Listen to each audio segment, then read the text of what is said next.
तो जय नमस्कार दोस्तों, आप सभी का स्वागत है हमारे यूट्यूब चैनल रैपिड स्टडी में। तो आपने जो एसएससी एमटीएस 2024 के लिए नवीन सर की 3 बजे वाली जो सीरीज चल रही है जीके जीएस की, तो उसके सेट नंबर 6 का आज हम जो है वो सुपरफास्ट रिवीजन करेंगे और साथ ही में कुछ रिवीजन करेंगे प्रैक्टिस सेट 5 की। तो चलिए करते हैं अपने वीडियो की शुरुआत। और वीडियो की शुरुआत करने से पहले बता दें कि इसकी जो पीडीएफ है वो आपको हमारे टेलीग्राम चैनल पर मिल जाएगी, जिसकी लिंक आपको डिस्क्रिप्शन बॉक्स में दे रखी है। ठीक है, चलिए करते हैं अपने वीडियो की शुरुआत। रोहिणी भाटी किससे संबंधित हैं? तो रोहिणी भाटी ये किससे संबंधित है? ये कथक नृत्य से संबंधित है। कथक कहाँ का है? उत्तर प्रदेश का नृत्य है। रणमाले फेस्टिवल कहाँ बनता है? तो रणमाले फेस्टिवल जो है वो गोवा में बनता है। 2024 के T20 वर्ल्ड कप में सर्वाधिक रन जो है वो किसने बनाए हैं? तो विराट कोहली ने बनाए हैं। ठीक है, किसने? विराट कोहली ने बनाया है। और इन्हें ही मैन ऑफ द मैच जो है वो विराट कोहली को चुना गया है। भारत ने दूसरी बार एशियन गेम्स कब हुए थे? तो भारत में सेकेंड टाइम जो एशियन गेम्स हैं वो 1982 में हुए थे।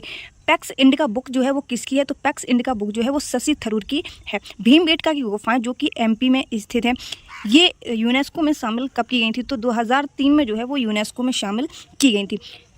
प्रेसिडेंट जो है वो सुप्रीम कोर्ट को सलाह देता है, तो किस आर्टिकल के तहत देता है? तो 143 आर्टिकल जो है उसके तहत में देता है। गोदावरी नदी का जो उद्गम स्थल है वो कहाँ से है? तो त्र्यंबक की पहाड़ियों से, महाराष्ट्र में ये यहाँ से उसका उद्गम स्थल है। कांसा किस मिश्र धातु का मतलब किस मिश्र धातु से बना हुआ है? तो Cu+Sn से मिलकर जो है वो कांसा बनता है। नीति का फुल फॉर्म क्या होता है? ठीक है, तो नीति का फुल फॉर्म होता है N से होता है नेशनल, I से होता है इंस्टीट्यूट फॉर, T से होता है ट्रांसफॉर्मिंग इंडिया। क्या? National institute for transforming India. अब आ जाते हैं अपने प्रैक्टिस सेट नंबर 6 पर। ठीक है, और प्रैक्टिस सेट नंबर 6 के बाद की हम बात करते हैं तो 5 सेट जो है वो हम उनका सुपरफास्ट रिवीजन एक वीडियो में लेके आएंगे, जिस दिन मुझे टाइम मिलेगा उस दिन। ठीक है, तो उस वीडियो को देखना बिल्कुल भी ना भूलें। सिर्फ आपको क्या करना है, आप कहीं भी फ्री बैठे हो तो आप बस उसको खोल के रख के, मतलब खाना ना खा रहे हो तो उसको खोल के रख लेना, बस इतना कर लेना। आपको धीरे धीरे सारी चीज़ें समझ में आ जाएंगी। एक बार फिर से रिपीटिशन करवाएंगे हम विथ ट्रिक के साथ में। पहला क्वेश्चन ये है कि भरतनाट्यम नाम से नृत्य का नया रूप बनाया।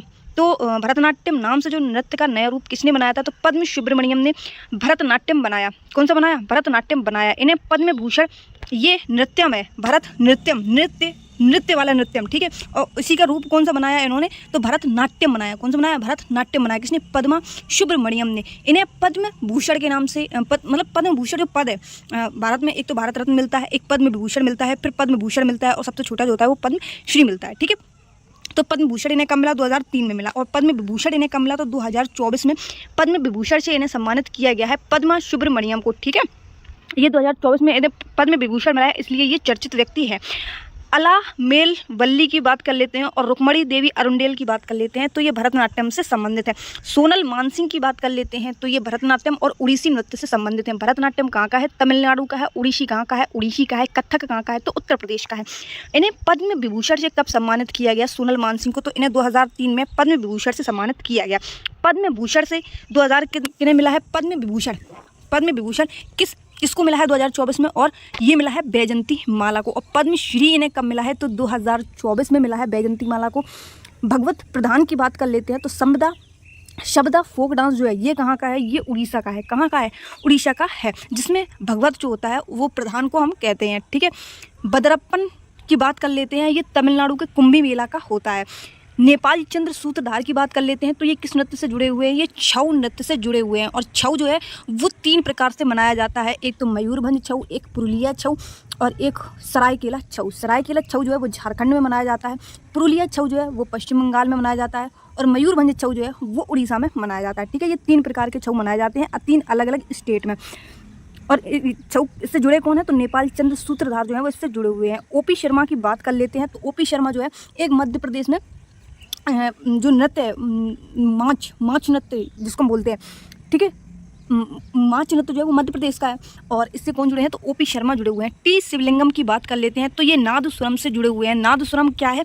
एक इंस्ट्रूमेंटल यानी कि वाद्य यंत्र है, इससे ये जुड़े हुए हैं। राजस्थान का कौन सा फोक डांस यूनेस्को में शामिल है?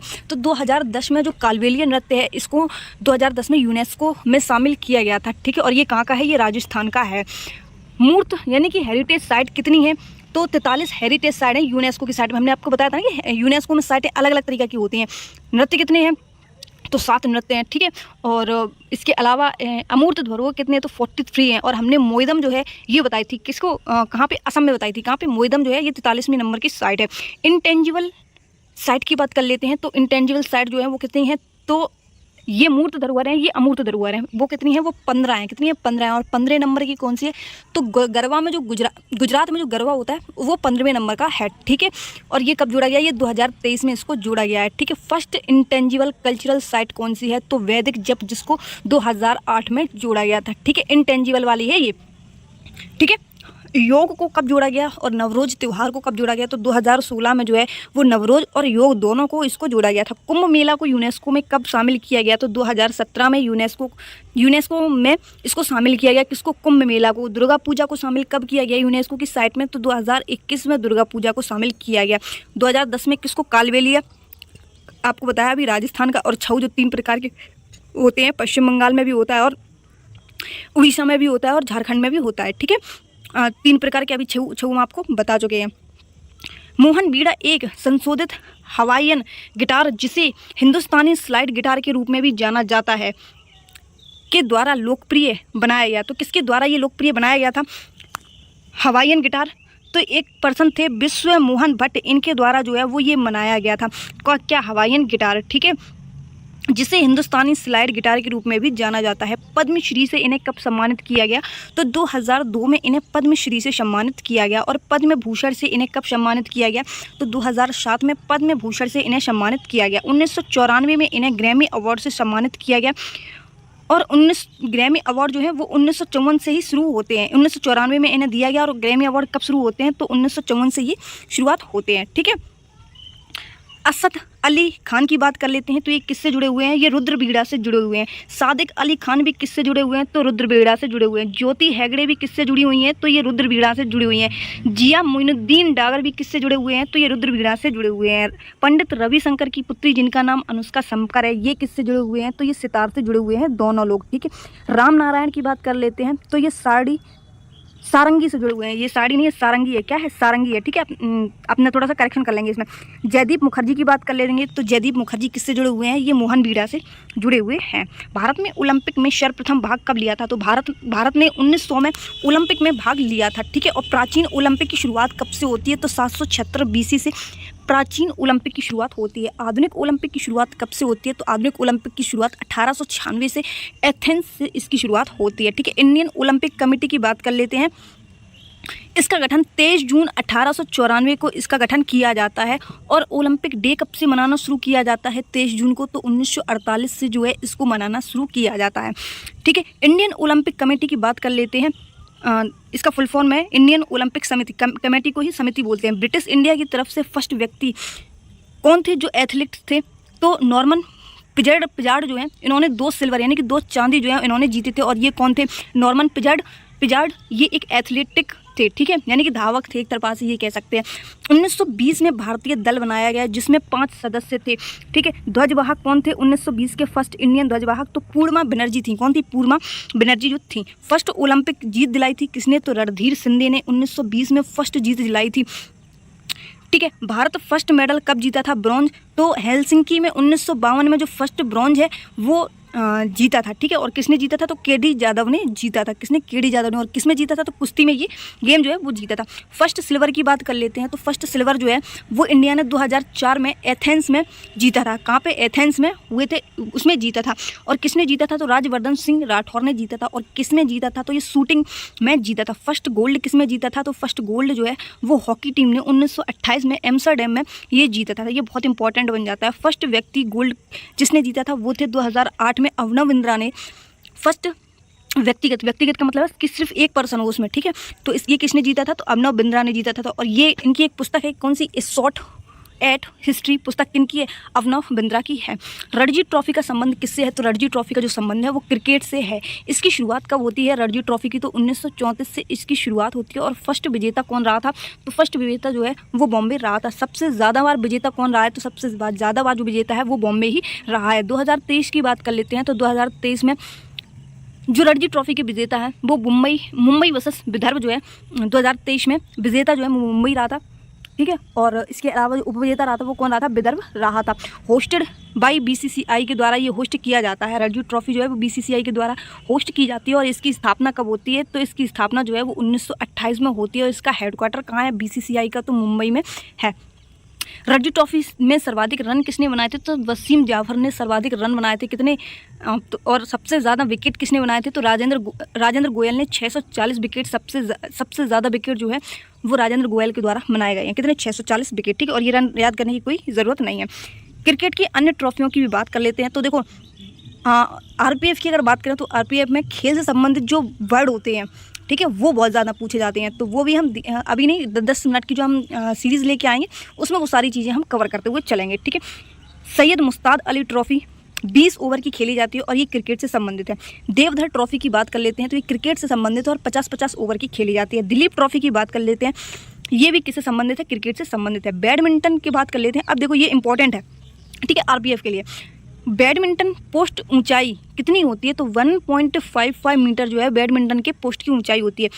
बैडमिंटन की जो कॉर्क होती है, बैडमिंटन में जो चिड़िया खेली जाती है, ठीक है, उसकी जो कॉर्क होती है, कॉर्क, ठीक है, जो जिसको हम चिड़िया के नाम से जानते हैं, उसका वज़न कितना होता है? उसका वज़न होता है 4.79 से लेकर 5.5 ग्राम तक। और उसमें पंख कितने होते हैं? तो 16 पंख जो हैं उसकी कॉर्क में होते हैं। ये याद रखेंगे कि बैडमिंटन की जो कॉर्क होती है उसमें कितने पंख होते हैं? तो 16 पंख होते हैं।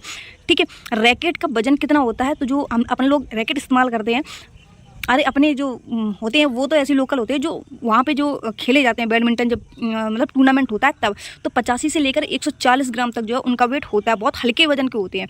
नेट में सर्विस की दूरी कितनी होती है? तो नेट से सर्विस की जो दूरी है वो 1.98 मीटर, लगभग 6 फीट होती है। The wonder that was India, ये किसकी है? तो ये है ए एल बासम की। 1857 के महासंग्राम में कौन थे? तो आरती मजुमदार जो है वो थे। सतीश चंद्रा की बात कर लेते हैं तो ये मध्यकालीन इतिहास से संबंधित है, सतीश चंद्रा।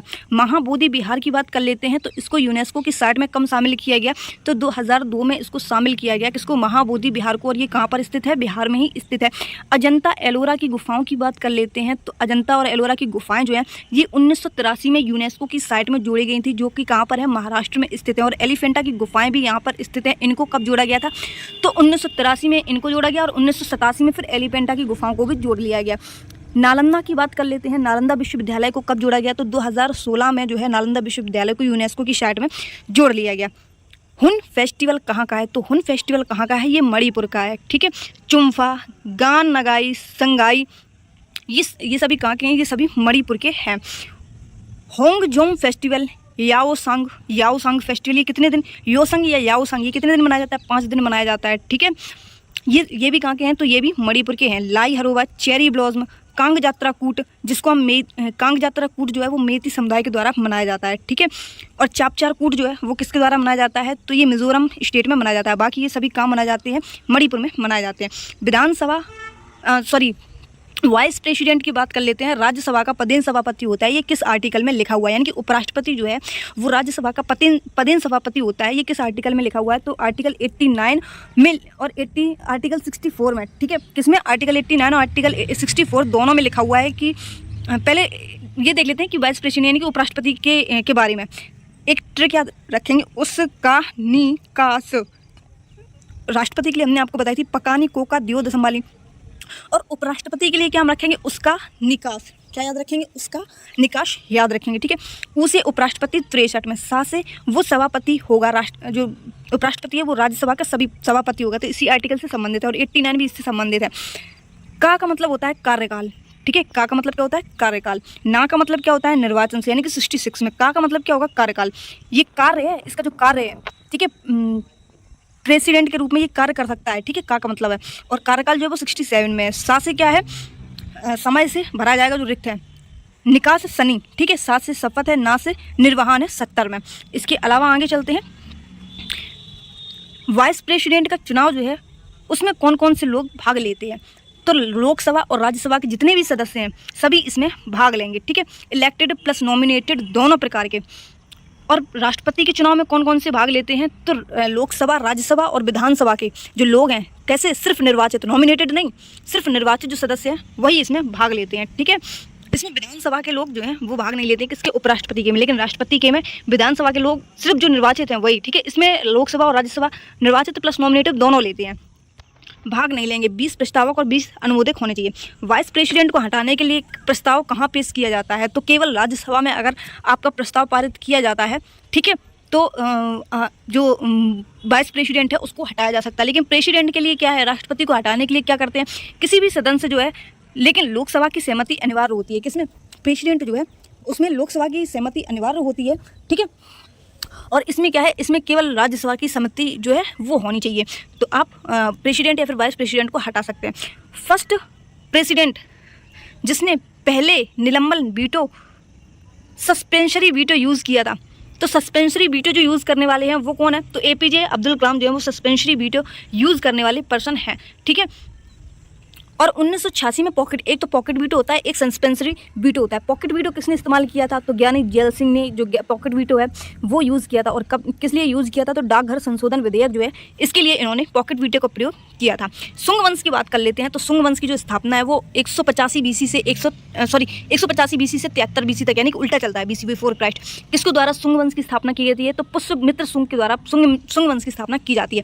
वैदिक धर्म का पुनर्स्थापक किसको कहा जाता है, तो वैदिक धर्म का जो पुनर्स्थापक है नॉन एज, किसको, इन्हीं को कहा जाता है, पुष्यमित्र शुंग को। अंतिम मौर्य शासक जो थे कौन, वैद्यरथ, इन्हीं ने हराया था। फिर अपने इन्होंने मौर्य वंश के बाद में शुंग वंश की स्थापना इन्हीं के द्वारा की जाती है, ठीक है। वैद्यरथ को इन्होंने हराया था पुष्यमित्र शुंग ने, और फिर शुंग वंश की स्थापना की थी। मगध पर शासन किसने किया था, तो मगध पर जो शासन है वो हर्यक वंश ने भी किया, शिशुनाग वंश ने भी किया, मौर्य वंश ने भी किया, और इसके बाद में शुंग वंश ने किया।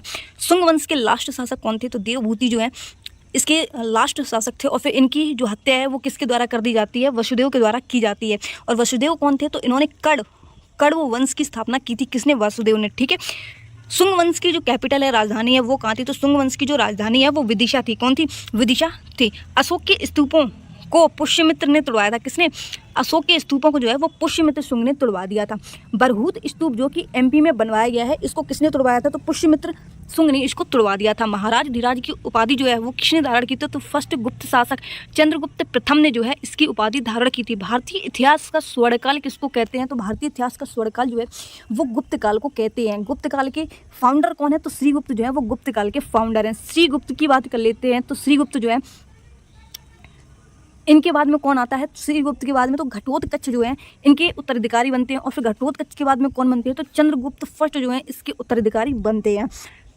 इसके अलावा हम बात करते हैं आगे चंद्रगुप्त फर्स्ट की बात कर लेते हैं। तो ये गुप्त वंश के फर्स्ट शासक बनते हैं, वास्तविक संस्थापक, ठीक है।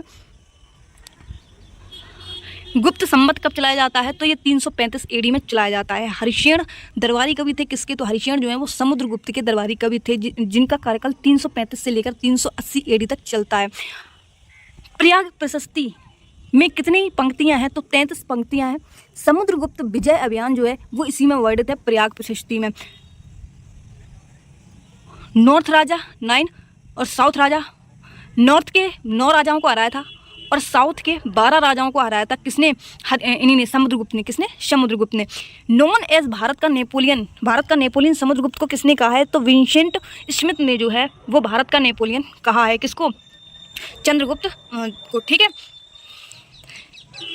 इन्हें लिच्छवी दोहित्र, परम क्रमांक, वीणा वादक, कविराज के नाम से भी जानते हैं, किसको, चंद्रगुप्त को, किसको, सॉरी समुद्रगुप्त को, चंद्रगुप्त को नहीं, समुद्रगुप्त को, ठीक है।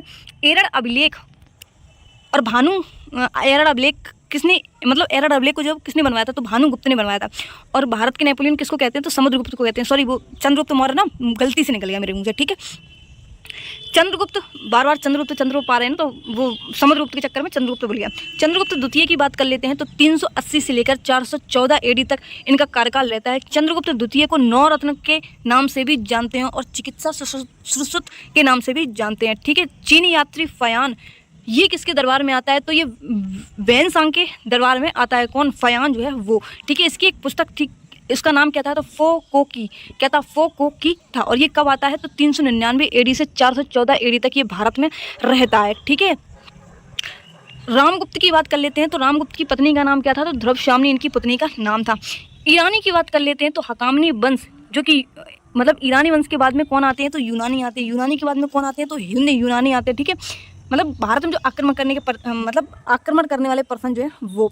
शक की बात कर लेते हैं, पहलव की बात कर लेते हैं, इसके बाद में कुषाण आते हैं, मतलब या आक्रमण के आधार पर यूनानी के बाद में, अरे ऐसे समझ लो यार, ईरानी के बाद यूनानी आए, यूनानी के बाद हिंद यूनानी आए, हिंद यूनानी के बाद में शक आए, शक के बाद में पल्लव आए, पल्लव के बाद में कुषाण आए, कुषाण के बाद में अरब आक्रमणकारी आते हैं और अरब आक्रमणकारी के बाद में तुर्क आते हैं। ठीक है, और फर्स्ट प्लास्टिक सर्जरी जो है वो किसने की तो सुश्रुत ने जो फर्स्ट प्लास्टिक सर्जरी है इनके द्वारा की गई थी। अरावली पर्वत और विंध्य पर्वत के बीच में कौन सा पठार है, तो मालवा का जो पठार है वो स्थित है। अरावली पर्वत कहाँ पर है, तो ये गुजरात में स्थित है, और विंध्य पर्वत कहाँ पर है, तो ये एमपी में स्थित है। भारत सबसे ऊंचा पठार कौन सा है, तो भारत का सबसे ऊंचा पठार जो है वो लद्दाख का पठार है, जिसमें 3000 मीटर यानी कि लगभग में 3 किलोमीटर की समथिंग समझ लो ऐसे। भारत के प्रायद्वीपीय पठार का आकार कैसा है, तो भारत के जो प्रायद्वीपीय पठार है वो त्रिभुजाकार है। कैसे हैं, त्रिभुजाकार है। दक्कन का पठार कैसा है, तो सर्वाधिक उपजाऊ वो है जो दक्कन का पठार है। पठार की बात कर लेते हैं कि ढलान कैसे होता है पठार का, तो पश्चिम से पूर्व की ओर इनका ढलान होता है और आग्नेय चट्टान से ही निर्मित होते हैं। जो पठार है ये कैसे निर्मित होते हैं, तो आग्नेय चट्टान से ही निर्मित होते हैं। कपास की खेती के लिए कौन सी मिट्टी की जरूरत पड़ती है, तो ब्लैक सॉइल जो है वो कपास की खेती के लिए बहुत ज़्यादा इंपॉर्टेंट है। ठीक है, इसके अलावा हम चलते हैं अगले क्वेश्चन पर कि दक्कन पठार कितने भारतीय राज्यों में फैला हुआ है, तो दक्कन का पठार जो है वो 8 स्टेट में फैला हुआ है।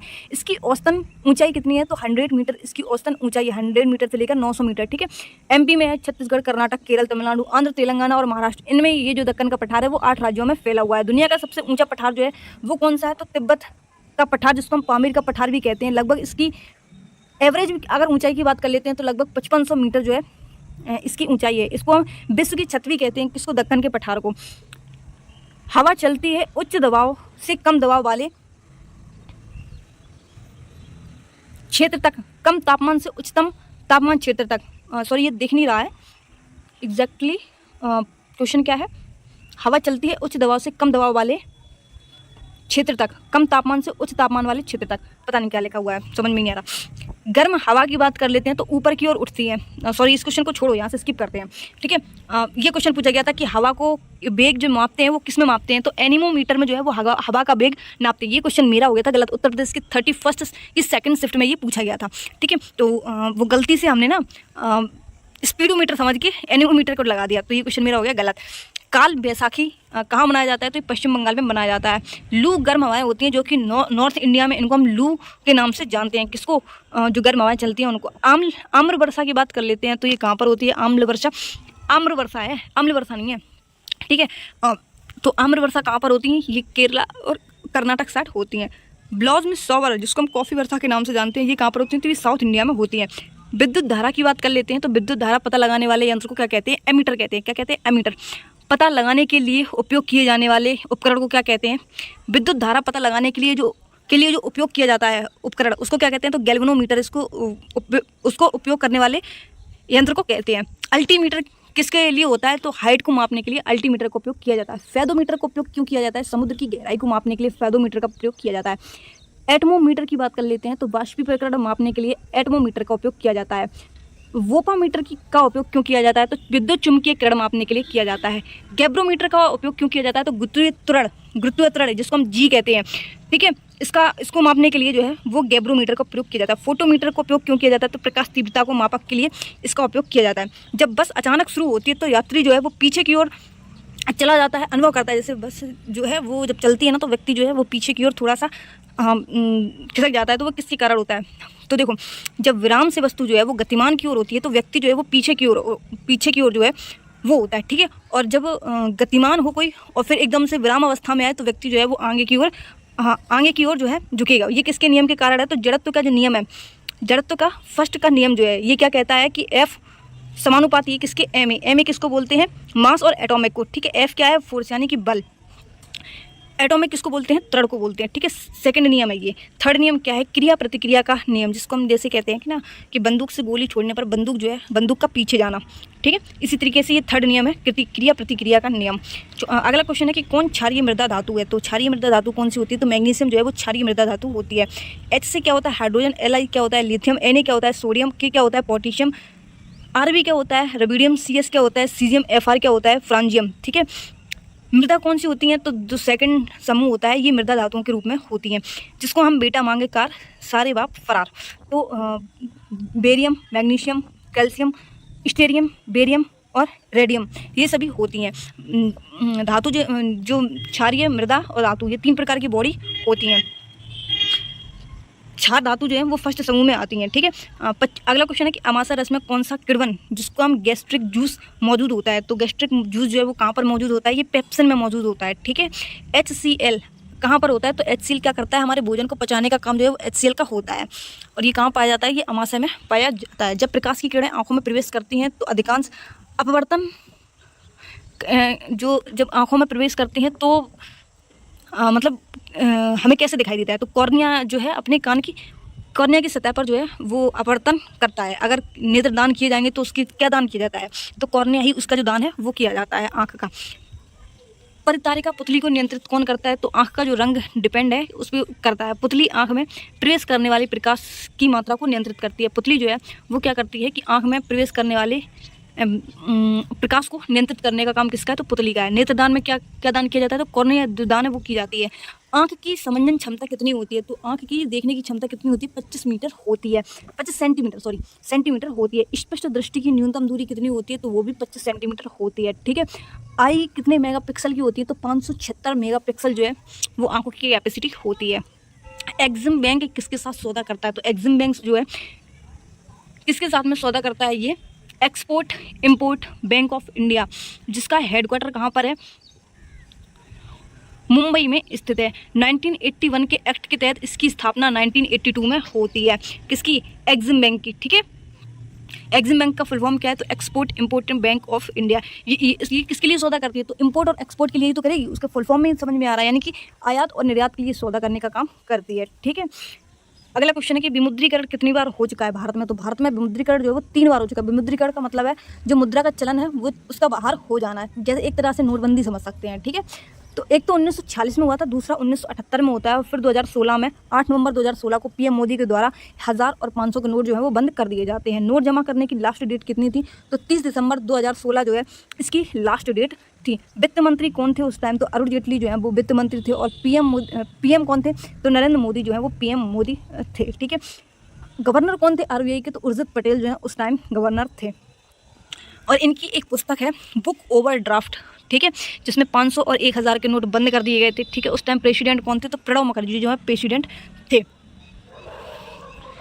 इसके अलावा बात करते हैं 1978 में पीएम कौन थे, तो 1978 में जो पीएम है वो मोरारजी देसाई थे। प्रेसिडेंट की बात कर लेते हैं तो नीलम संजीव रेड्डी जो है वो प्रेसिडेंट थे। वित्त मंत्री कौन थे, तो हीरू भाई एम पटेल जो हैं वो वित्त मंत्री थे। आरबीआई के गवर्नर कौन थे 1978 में, तो लक्ष्मीकांत झा जो हैं, जिनको हम एल के झा के नाम से भी शॉर्ट फॉर्म में जानते हैं। तब क्या हुआ था, तब 1000 और 5000 और 10,000 के नोट जो हैं वो बंद कर दिए गए थे। फिर 1946 में क्या होता है, 10,000 का जो नोट है वो बंद कर दिया जाता है। कब, 1946 में, कितने का, 10,000 का नोट, ठीक है। अगला क्वेश्चन है कि मौसमी बेरोजगारी कैसी होती है। ऐसा तब होता है जब साल के कुछ महीनों में लोगों को नौकरी नहीं मिल पाती। तो मौसमी बेरोजगारी का मतलब क्या होता है कि ऐसा समझ लो कि तुम तो मौसमी मेढक हो, ठीक है, जब कभी मिलते हो। प्रच्छन्न बेरोजगारी क्या होती है, प्रच्छन्न बेरोजगारी जो कृषि होती है वो छिपी हुई बेरोजगारी होती है, ठीक है। ज़रूरत कम लोगों की लगे हुए हैं ज़्यादा, ज़रूरत तो कम लोगों की है लेकिन लगे हुए हैं कितने, ज़्यादा लोग, तो उसको हम क्या कहते हैं, प्रच्छन्न बेरोजगारी कहते हैं। संरचनात्मक की बात कर लेते हैं तो स्किल्स की कमी होना, उसी को हम संरचनात्मक कहते हैं। अगला क्वेश्चन है कि भारत की सबसे पुरानी एल रिफाइनरी संयंत्र कौन सी है, तो 1948 में मुटी एलियम संयंत्र जो है, जिसमें स्वर्ण रेखा नदी जो है झारखंड से निकलती है, इसकी सबसे पुरानी एल रिफाइनरी संयंत्र है। सबसे पुरानी तेल की रिफाइनरी संयंत्र कौन सी है, तो तेल की रिफाइनरी संयंत्र डिगबोई में है, ठीक है। कहाँ पर, डिगबोई में। और इसकी स्थापना कब होती है, तो 1901 में इसकी स्थापना होती है। 18वें लोकसभा चुनाव की बात कर लेते हैं तो इसके चुनाव आयोग की टैगलाइन क्या थी, चुनाव का पर्व देश का गर्व। क्या, चुनाव का पर्व देश का गर्व। और नेशनल आइकन कौन थे चुनाव के, तो सचिन तेंदुलकर नेशनल आइकन थे। रिजल्ट की बात कर लेते हैं तो 4 जून 2024 को इसके रिजल्ट आते हैं, ठीक है। एक निर्विरोध सीट थी जो कि कहाँ से थी, वो सूरत से थी, और मुकेश दलाल जो है यहाँ के जो है मतलब सीट से खड़े हुए थे। सबसे बड़ी जीत किसकी थी 2023 में जो चुनाव हुए थे उसकी, तो शंकर लाल आडवाणी जो है इनकी सबसे बड़ी जीत मानी जाती है। और ये कहाँ के थे, तो ये इंदौर के थे। 11,72,000 वोटों से इनकी जो जीत है वो होती है। सीएम निजुत मोइना योजना कहाँ की है, तो सीएम निजुत मोइना योजना ये असम की है, ठीक है। बाकी आप एक पीडीएफ बची हुई है तो इसको आप अपना पढ़ लेना। वैसे इसमें ज़्यादा कुछ है नहीं। टीबी उन्मूलन का लक्ष्य जो है वो 2025 रखा गया है। मलेरिया का लक्ष्य 2030 रखा गया है। HIV एड्स का जो लक्ष्य है वो 2030 रखा हुआ है, ठीक है। बाकी इसमें कुछ भी इम्पोर्टेंट इतना तो मुझे लगा नहीं। पढ़ लेना आप एक बार फिर भी, ठीक है। हाँ, ये इंपॉर्टेंट था। पीएम को जो सर्वोच्च नागरिक सम्मान है वो कौन सा मिला है, तो 2019 में घोषणा हुई थी इसकी, और मिला कब, तो जुलाई 2024 में इसको मिला है, किसको, Order of Saint Andrew the Apostle, जो कि रसिया का है, ठीक है। पिछले 9 वर्षों में 15 देशों ने सर्वोच्च सम्मान दिया है। कितने, 15 देशों ने सर्वोच्च सम्मान जो है वो नरेंद्र मोदी जी को दिए हैं। इसके अलावा, ठीक है, बाकी ये एक्स्ट्रा PDF जब हम आपको एक दे देंगे। मिलते हैं अपने नेक्स्ट वीडियो में, तब तक लीजिए हिंद बाबा। इसकी PDF जब आपको हमारे टेलीग्राम चैनल के माध्यम से मिल जाएगी, ठीक है।